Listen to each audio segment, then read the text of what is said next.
Thanks for the introductions. Let's kickstart this presentation. So before I dive into what we've been doing in Cambodia, why we've stuck to Restaurants Against Hunger and not love, give food, the Love Food, Give Food title, and sort of the difficulties, the successes, and the challenges that we've sort of encountered throughout this campaign period. Let me just give you an overview of what it's like in Phnom Penh, because how many of you here have been to Cambodia already? Cambodia, and how many in Phnom Penh? So, okay, so still pretty much the minority. So when I was telling my family that I was going to move to Phnom Penh, and friends as well, these are some of the thoughts that they had in mind. You know, Cambodia still being very much a developing country. It had certainly acquired lower to middle income country status very recently, so a couple of years ago, but it's still very much in a developing context. So, you know, the preconceptions that they had were sort of very rundown infrastructure, very basic sanitation and hygiene facilities, and restaurants being very sort of minimal. And so it was sort of interesting getting their thoughts of what I would be venturing to. So these were their preconceptions. I also had friends who were living in Phnom Penh, so I reached out to them and I said, so what's the climate like? Well, you know, health facilities, infrastructure, and they gave me a completely different image. It's still a developing country, but it's very much developed. So, you know, you can see here there are shopping malls, there are sports facilities, there are great, very, you know, developed restaurants, a very vibrant restaurant scene, and here you can see sort of in the right bottom corner sort of skyscrapers as well. So it's not exactly the image that I had in mind, but you kind of think, okay, so you've got these two conflicting visuals in your mind. What really is it like? So there was only one way. So it's actually a little bit of both. It's a city that is very much marked by history, considering, you know, the conflict, the trauma, and that's very much present in the buildings and society, in attitudes as well.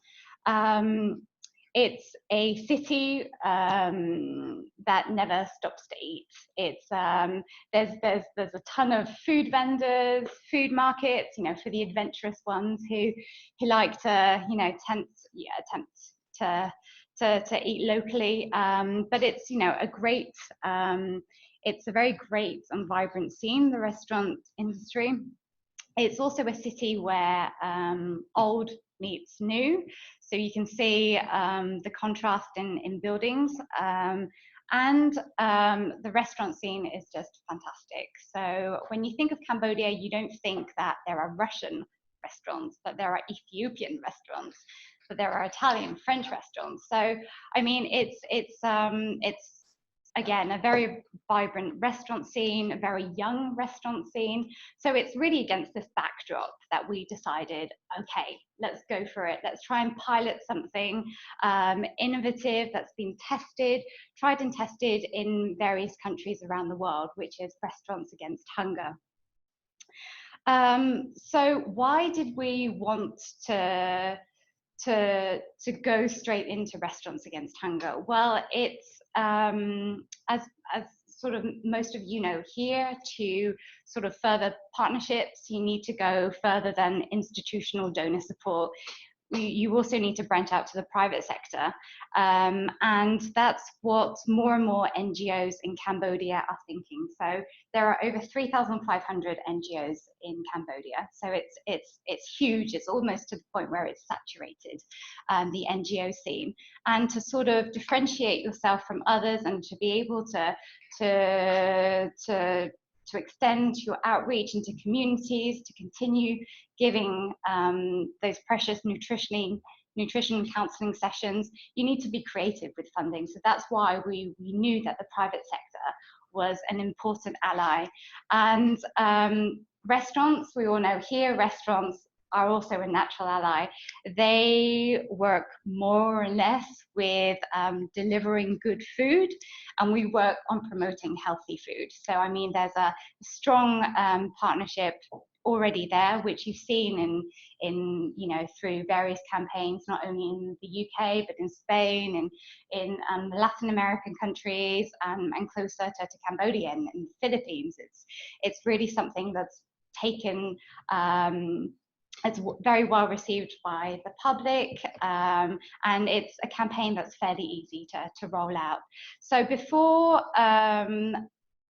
really diving into this campaign, a former colleague of mine who was in charge of partnerships and fundraising, he actually went to the Philippines just to see, you know, with the types of fundraising campaigns that were going on. So he worked with two of the colleagues there to understand what Restaurants Against Hunger was about, and also Race Against Hunger. And when he came back, he wrote up a report and he did this SWOT analysis. You're all familiar with SWOT, okay. And basically, the report and all of his findings highlighted that the conditions were great to at least pilot a campaign in Phnom Penh. We're only doing it in Phnom Penh because of the limited financial and human resources.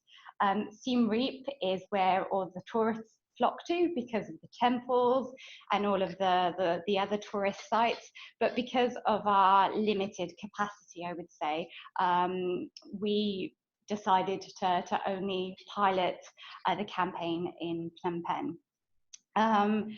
Here is where I explain the difference between Restaurants Against Hunger and Love Food, Give Food. It's because we know that in Phnom Penh, reaching out to cafes, bakeries, other eateries would be great and would expand our funding portfolio, but we knew it would be more impactful if we limited it to restaurants just for this time round.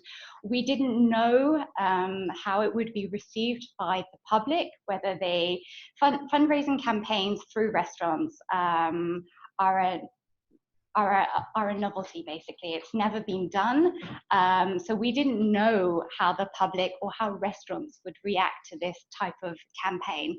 So we thought, okay, let's just limit it, concentrate on the geographical location of Phnom Penh, and let's just narrow it down to restaurants, at least for this time. So that's why we opted for Restaurants Against Hunger. So now we move on to how can we make the campaign impactful and successful. We knew that we had to adapt the traditional Restaurants Against Hunger campaign to make it more accessible for local restaurants to join, and also catchy enough for the public to go to these restaurants and support them. So I know that Love Food, Give Food and other Restaurants Against Hunger campaign are usually 2 months long. We completely recognize that it's important for other countries to keep it to this period, because there's a sense of urgency. People go to these restaurants because they think, oh, I've only got 2 months to support Action Against Hunger. But that's because the brand awareness of Action Against Hunger and the relationships that you have with restaurants are so much more developed. In Cambodia, Action Against Hunger is relatively unknown, unfortunately. We do great interventions. We've got a great track record in terms of outreach, but again, it's because the NGO scene is just so saturated. We're sort of getting lost in the sea of NGOs. So we knew that if we were to execute this campaign, it had to be longer than 2 months.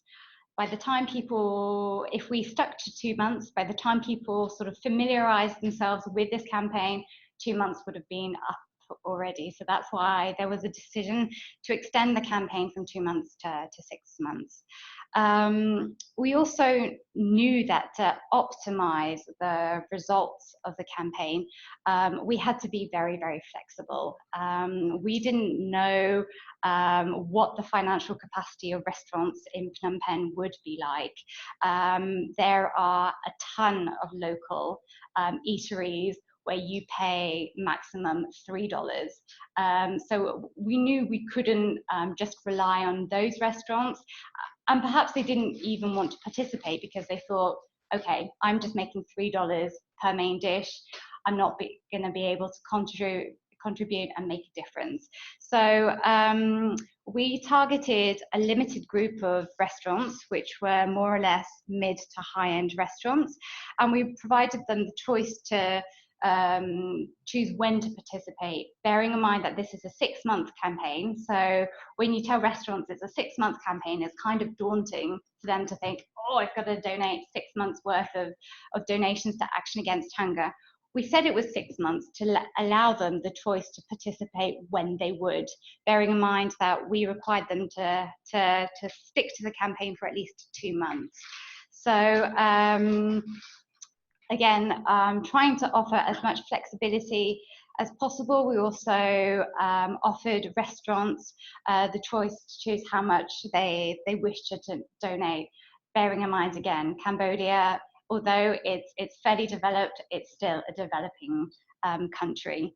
So we gave them flexibility to say how much in terms of price range they wanted to donate and to communicate on either weekly specials, daily specials, or main dishes. So we sort of opened up all these choices for them. And then we wanted to do something that would entice the public to go and support these restaurants. We wanted to put our own spin to this campaign, and therefore we thought, okay, let's do something that's sort of linked to current affairs in Cambodia. Environmental issues are a big thing right now. It's talked about, it's enacted upon. More and more NGOs are looking for sustainable, environmentally friendly approaches to rolling out their programs. So it sort of made sense with promoting food and also the theme of food waste reduction. And so that's why we extended the campaign outside of its parameters of just fundraising. So we wanted to give that, we wanted to incite social responsibility through encouraging customers to think about the food that they're potentially wasting. So that's why we came up with a slogan, finish your plate. It's supposed to be something that's playful, light-hearted. I'm sure we've all had family members, nagging us to finish our plate, and it's supposed to be, a playful reminder of that, really. We don't have a mandate to work on food waste or treating food waste, but it's just getting people to talk about it. And that we thought could be a great idea to pilot this through this initial campaign. So this slide really is to show you why food waste reduction is now such a talked about topic in Phnom Penh. This data actually came from a research paper from the Parliamentary Institute in Cambodia. And so it's just a quick quiz.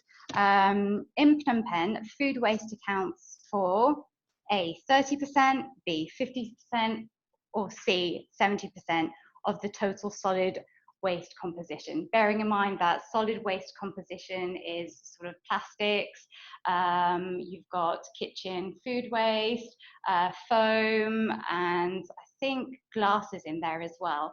How many of you think it's 30%? No? 50%? Okay, so that's a huge amount. And 70%? No takers. Well, the sad reality is that food waste accounts for 70% of the total solid waste composition. So it's a huge thing that the public should be aware of, and we're sort of trying to do our bit for the environment to promote these messages. And so that was why we stuck on food waste reduction onto the Restaurants Against Hunger campaign. And so now we come on to the how. How do we implement a campaign? We've already walked through why we're doing the campaign. We've already walked through how we can make it a success. Now we need to look at how do we actually go about implementing a campaign. Bearing in mind, this is the first ever campaign that the Action Against Hunger-Cambodia office has ever rolled out. So at first it was sort of exciting, but again, quite daunting. And so we rapidly got our thoughts together and jotted them all down in a marketing brief. And that way we sort of knew clearly how the campaign could be managed, prepared, organized, and managed. Once all of our ideas were compiled into this brief, we then shared it with various officers in the Action Against Hunger network, and this was extremely useful. It was great to have feedback from the UK office, from Spain, from the Philippines, from our headquarters in the US as well. So it really helped us to rework on some of the points, some of the suggestions that we had put forward, and to refine some of our ideas a bit more. So now that we had a solid plan of action in the marketing brief, we now knew that we had to entice restaurants to join our campaign. So we needed to work on developing effective communication material.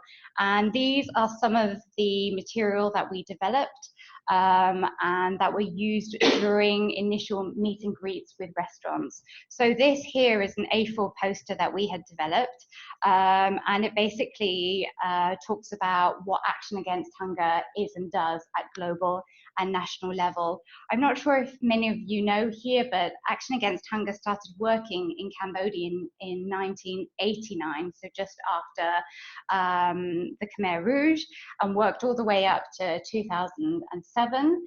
At 2007, sort of nutrition and health levels were slowly improving. The government were taking the lead in sort of coordinating all of the important interventions. So Action Against Hunger actually took a step back and closed its country office. In 2012, it came back to the country just to sort of do an exploratory mission, just to see, you know, how nutrition interventions were being sustained. And sadly, nutrition levels were sort of stagnating, so that wasn't a great indicator. And with the support of the government and the support of Google, actually, we were able to set up shop again in the country in 2013. So we've been in the country since 1989, but we've sort of left and come back again. In Cambodia, we work in 3 provinces. So we work in Prevahir, which is the north of Cambodia, which borders with Thailand. The context is extremely difficult in Prevahir because there's you know, not much in terms of health facilities. These communities are the poorest, one of the poorest in Cambodia, and they're very difficult to get to.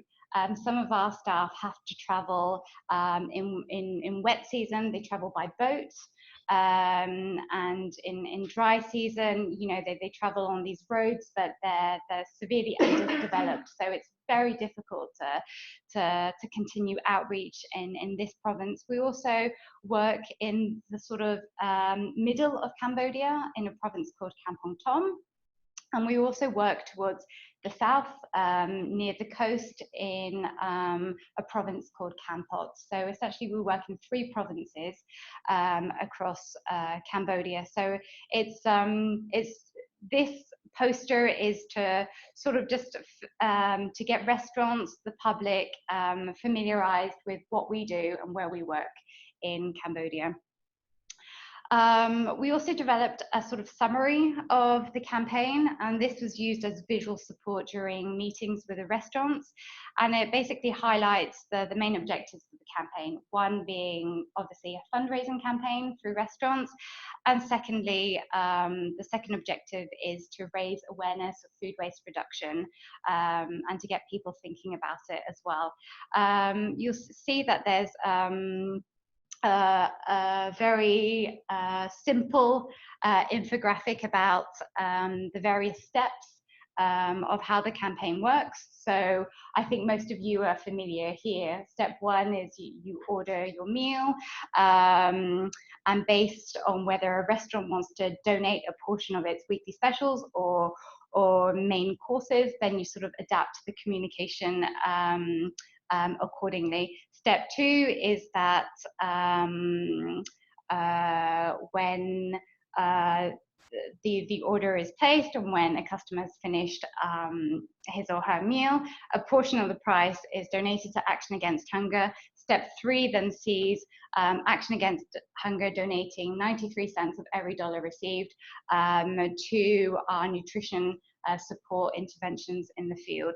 So this is, again, visual support to inform restaurants what the campaign is about. I'm sure you've seen these, perhaps not in the UK, but in other countries that are implementing Restaurants Against Hunger campaigns. But there's a display card which informs restaurant goers what the restaurant is engaging in, what the campaign is, and what Action Against Hunger represents. So it's sort of just a small card that's available in either A5 or A6 format, just informing customers of what the campaign is about. We also noted from experience from the Philippines that it was also important to inform restaurant staff of the cause that the restaurant itself was supporting. So we used a template that was kindly provided to us from the Philippines office, and we adapted it to the campaign in Cambodia. So it's sort of bog standard information about what the campaign is, when the restaurant is participating in the campaign, and this information was available in both English and in Khmer. So once we had all of the communication material developed, we now knew that we had to be strategic in which restaurants to approach. We wanted to maintain the image of Action Against Hunger, promoting healthy diets, balanced diets. So that's why we rolled out fast food outlets automatically.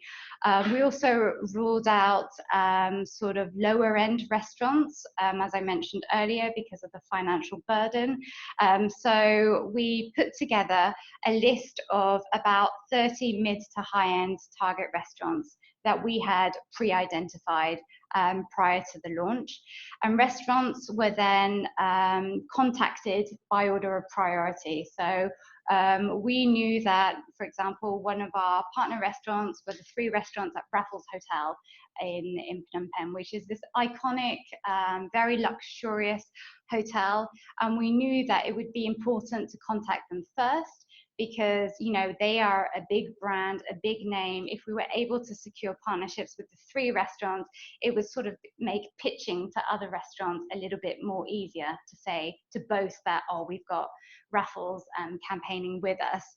So we sort of categorized restaurants in order of priority, and because it's a 6-month campaign, we knew that we couldn't contact all the restaurants in the first couple of months. We had to space them out. So we prioritized the ones that could campaign or which had the financial capacity to campaign with us for maybe 3 months or more, and then the sort of mid-end restaurants towards the end of the campaign.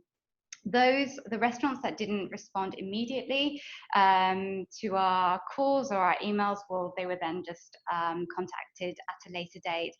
And we established a sort of simple Excel spreadsheet just to monitor which restaurants we had contacted, so that we wouldn't be contacting them too much of a regular basis. So that's how we approached restaurants. Once a restaurant gave us the green light that they would join our campaign, we prepared a memorandum of understanding, and we actually had a template. Our HQ in the US had provided us with a template which we were able to quickly adapt to the terms and conditions that were discussed with each restaurant. This was then sent to restaurants for their review before signature, and it was important to put in this MOU that the donations would be transferred to Action Against Hunger by bank transfer. It's you hear about a lot of different methods of money passing in Cambodia. Sometimes it's not safe. Bank transfers are just generally the safest means of transferring donations to one entity to another. So we made this a sort of a systematic approach. And then once the MOU was signed, hard copies were then provided to restaurants, and we kept a copy, soft and hard copy, in the office. So the campaign was actually launched on the 5th of June. And again, it's a 6-month campaign, so it only ended very recently. But do you have any idea why we launched the campaign on the 5th of June? Was it A, to mark World Food Day, or B, to coincide with World Environment Day, or C, to celebrate World Children's Day? So who opts for A? Okay. Who opts for B? A few hands. And C, to celebrate World Children's Day. The answer is actually B, to coincide with World Environment Day.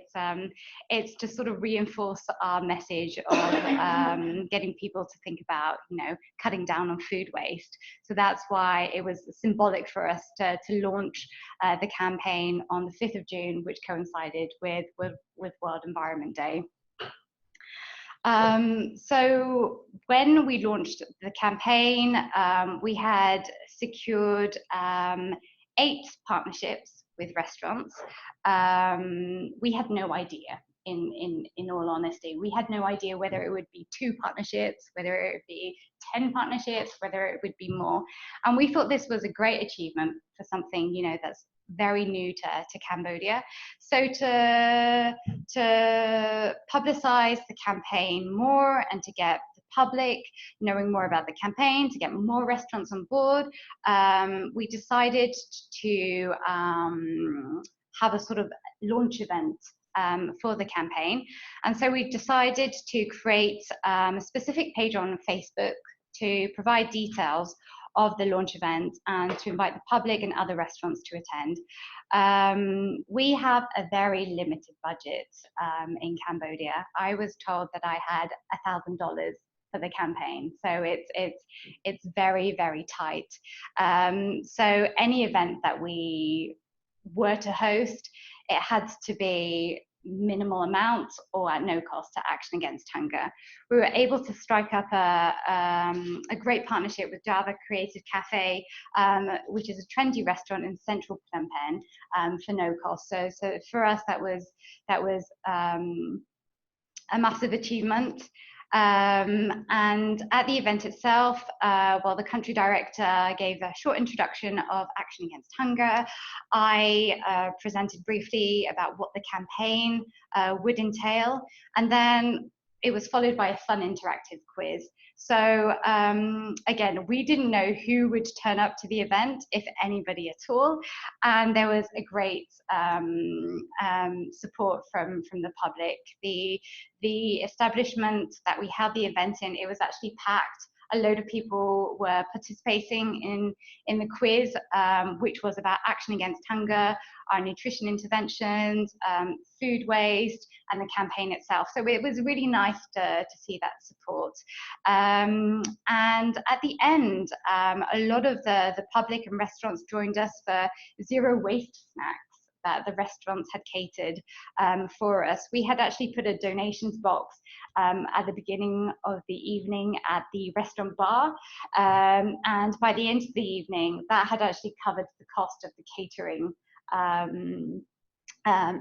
of snacks. So in actual fact, we didn't spend any money on this event apart from staff time. So when the campaign was launched, the implementation was fairly easy. Once you deliver all the communication materials to restaurants, when you get the MOU signed, the campaign sort of runs itself, or that's how I experienced it in Phnom Penh. What I did have to check up on was the payment of monthly donations. So in each MOU, we actually have specific dates that are indicated when bank transfers should be made. Some restaurants during prior discussions told us, no, we prefer to donate in cash, or we prefer that you come to pick up our checks. So in any case, specific dates were assigned for either bank transfers or collections of donations. Most transfers were late. So despite the constant reminders, restaurants have other priorities. They're sometimes not on the ball. So we found that bank transfers were usually late. However, cash and check collections were all on time. So I mean, that sort of balanced things out. And 3 restaurants asked to transfer donations at the end of the campaign instead of monthly installments due to the small amounts that they were actually able to raise. All donations were tracked in an Excel spreadsheet.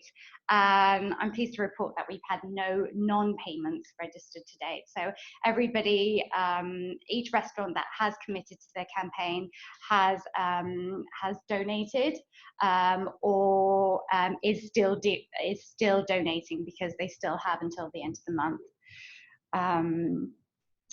So we knew that to optimize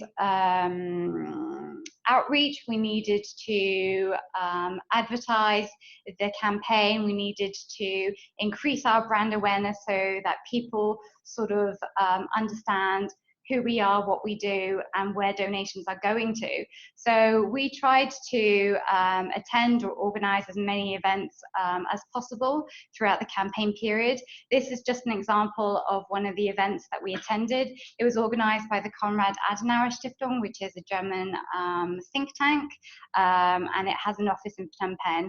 And the summit that they organized was around waste, and so they had contacted us to talk about the messages that we were promoting through the campaign about food waste reduction.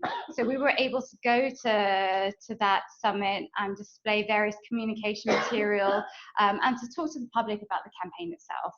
The country director was also interviewed, so that gave us good visibility, and that interview was captured on film and posted on social media. So it was good visibility for us, and a proud moment when a few members of the public came up to us and they said, "Oh, yeah, but you're Action Against Hunger. You work with restaurants, right?" And it was nice that, you know, we had that recognition, even though perhaps they don't understand the full event of our interventions, but it was nice getting that recognition. An event that we organized in October was, we put it a food day out. So basically this event was a tribute to World Food Day, which was held in October, a few days beforehand. And we partnered with one of our campaign partners, 11-1 Kitchen, to hold this event. So 11-1 Kitchen is actually one of the very few Cambodian owned and Cambodian managed restaurants in Phnom Penh. often what you'll see is that you'll have either it's American or European co-owned restaurants with a Cambodian partner, but this one was 100% Cambodian. And not only that, it's also a massive champion on environmental issues as well. So it just felt like the right restaurant to partner with holding this food day out event. And the objective was to sort of showcase the activities that Action Against Hunger rolls out in our 3 provinces, and just to sensitize the public about what we do, and also to inform them about the campaign. So we wanted to create a sort of fun family day out. The field teams got involved and did these great cooking demonstrations. In the morning, we had great smoothie making demonstrations, which were followed by healthy ice creams. So they were making these ice creams, fruit-based ice creams, and getting the public to taste them. And whilst that was happening, we had sort of nutrition and wash games as well that were sort of spearheaded by our technical team. So it was a very fun day in the sense that we were able to do our jobs in promoting what we do, but in a very fun way. And at the end of the event, we had a raffle. And for the raffle, I had asked our campaign partners, our restaurant partners, whether they would like to donate some of, food vouchers or restaurant vouchers to our cause and to our event. And so for the first week, when I sent the email out, I had received only 1 voucher of $10, and I thought, oh gosh, I've organized a raffle and I've only got $10 worth of vouchers to give. So I waited a little bit longer, and as sort of time flew, more and more restaurants were donating, and in the end we had over $300 worth of food vouchers. So that was great support from restaurants. To advertise all of our involvement in these events and the campaign itself, we used our Facebook page. Social media is viral, and it's so important to use either the Facebook platform, Instagram platform to market events and campaigns. So the Facebook page was our main source of advertisement. And to incentivize restaurants to also join our campaign, we offered to publicize our partnership with the restaurant twice a month at most.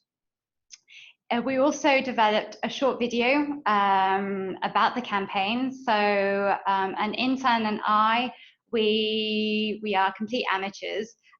But we still were able to make good use of, the equipment that we had. We went out to some of the campaign restaurants. We interviewed staff. We interviewed restaurant owners about their thoughts on the campaign and how are they finding the campaign as well. And we were able to compile a short video, which is available on our Facebook page, to sort of inform the public about this campaign that we're rolling out, and also hoping to attract more restaurants to join the campaign. So throughout the campaign period, we really wanted to receive feedback from restaurants, because if we were going to implement the campaign again, we wanted to know, which areas we could improve on. Was the campaign too long? Was the campaign too short? Were messages, were messages clear enough? Were there confusions? And so we actively sought feedback from restaurants, and in general, most of the feedback was in actual fact positive. Restaurants felt that they could relate to the theme of food waste reduction. When you talk to them about food waste, a lot of them actually admit to you, oh, I waste a lot of food. In actual fact, or the bread, at the end of the day, I don't know what to do with it, so I typically throw them away. So they felt that they could relate to the theme, And that was nice to hear their feedback. We even had the 3 restaurants at Raffles Hotel Royale create and craft a sustainable menu just for Action Against Hunger, which was very humbling to see our logo, to see our poster, to see our brand next to theirs. It was just amazing.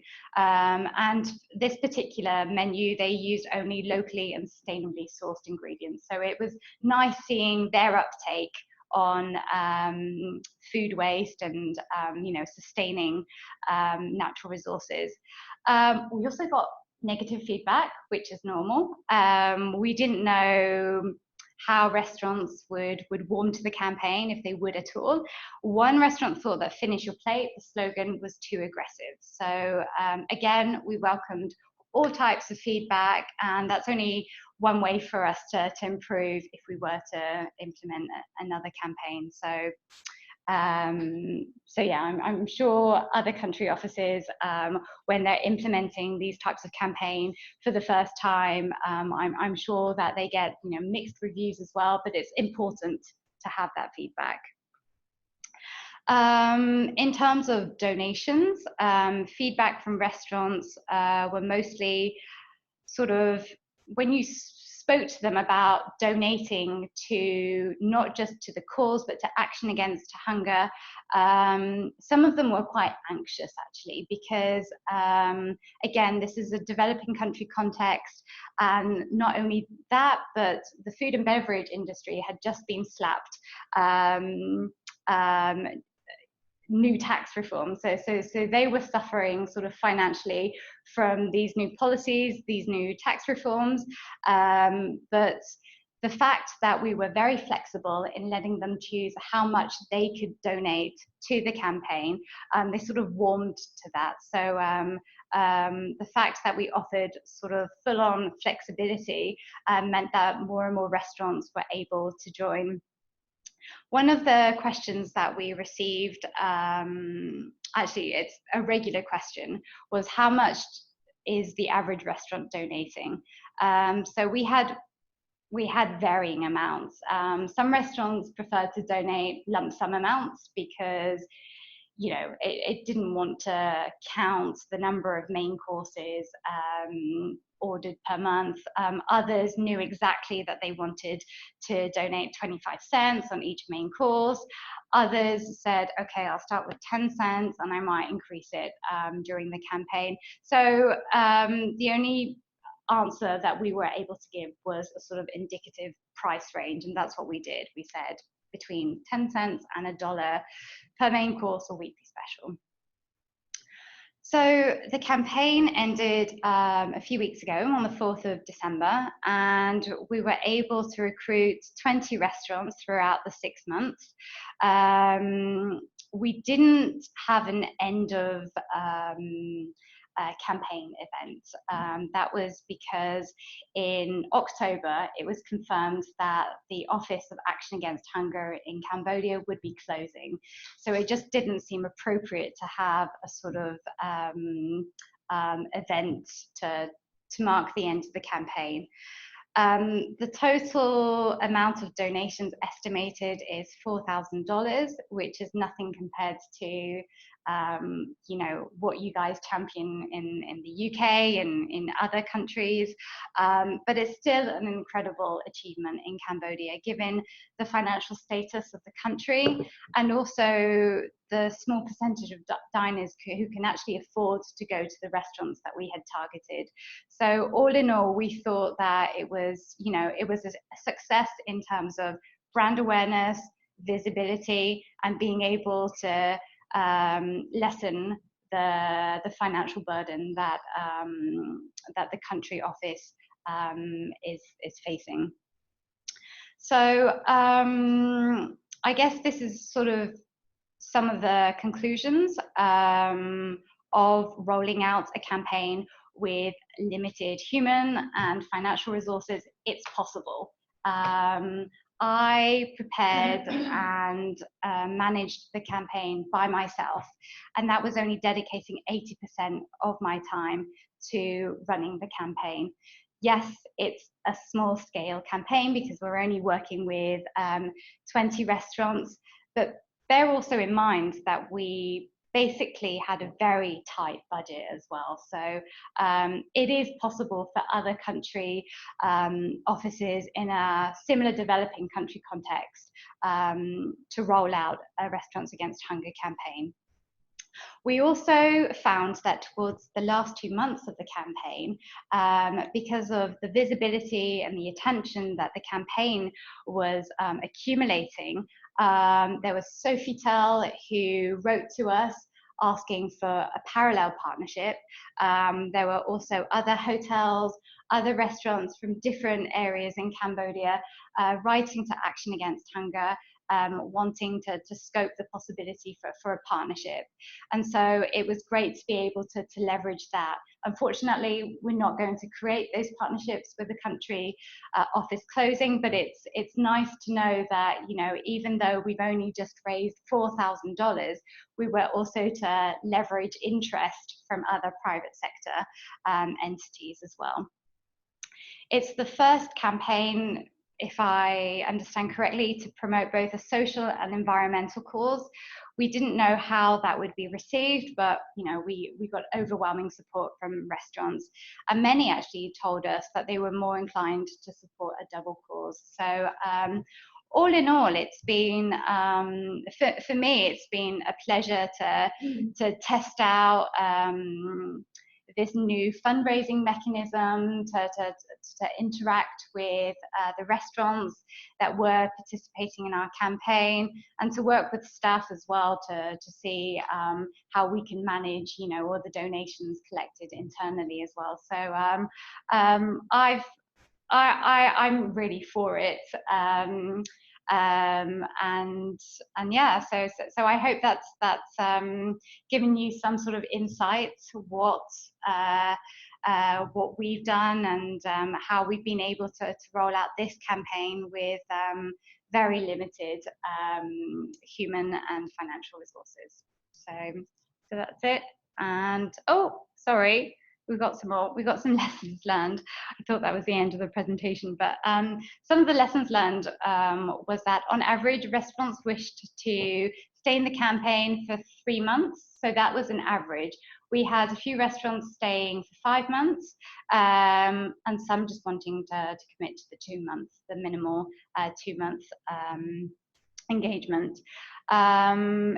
When we developed the initial, the first, I think it was the first 5 partnerships with restaurants, we only allocated 2 weeks between sending them the draft MOU and then reviewing it, signing it, and returning it back to us.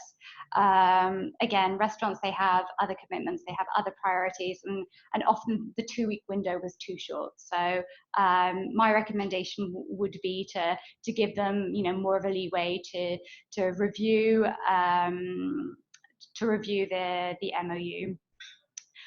No sponsorship was actually sought for this campaign because we just didn't have time. We were so focused on recruiting restaurants, and we also did this in addition to other tasks as well. So unfortunately, this could have helped us increase our outreach.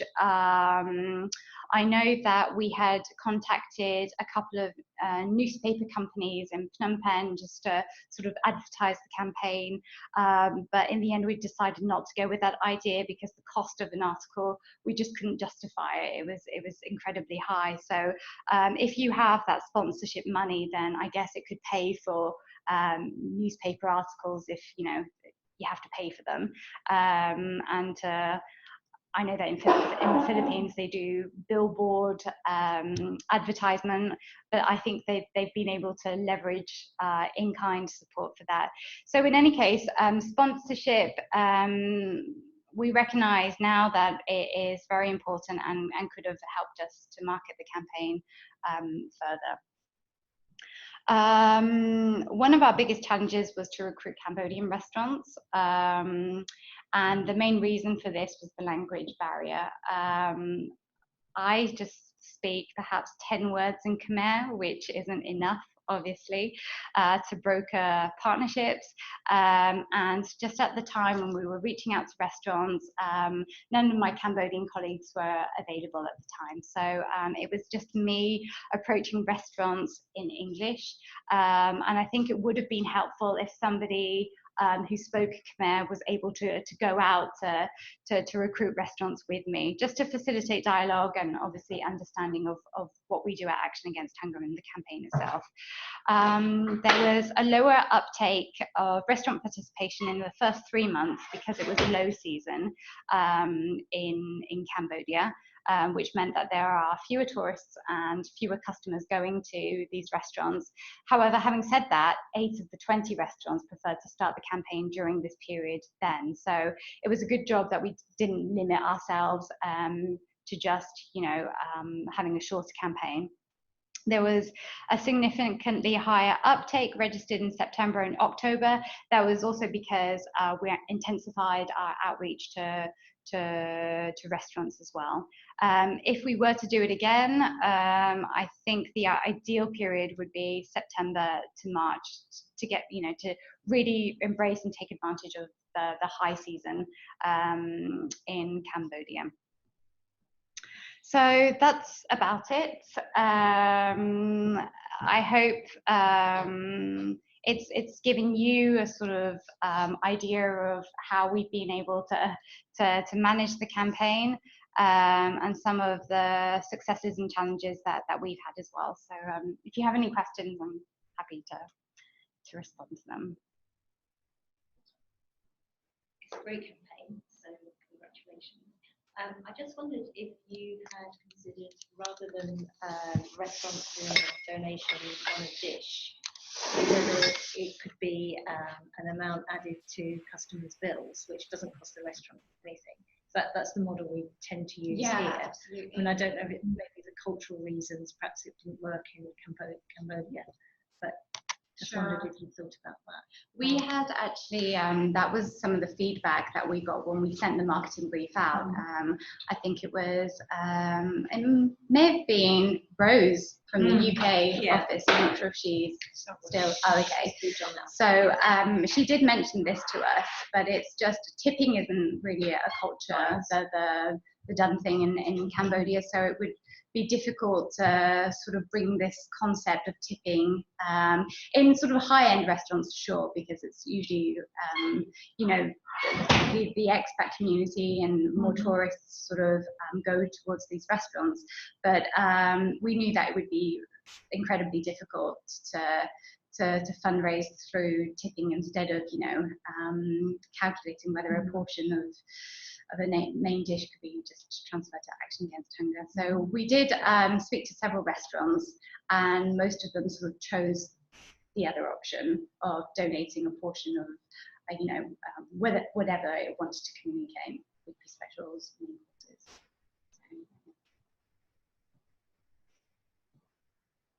Any questions? No questions on that. Got 1, 2, 3, 4 people in mind. Lucia as well from the Italy office is with Chiara. But no questions. Okay.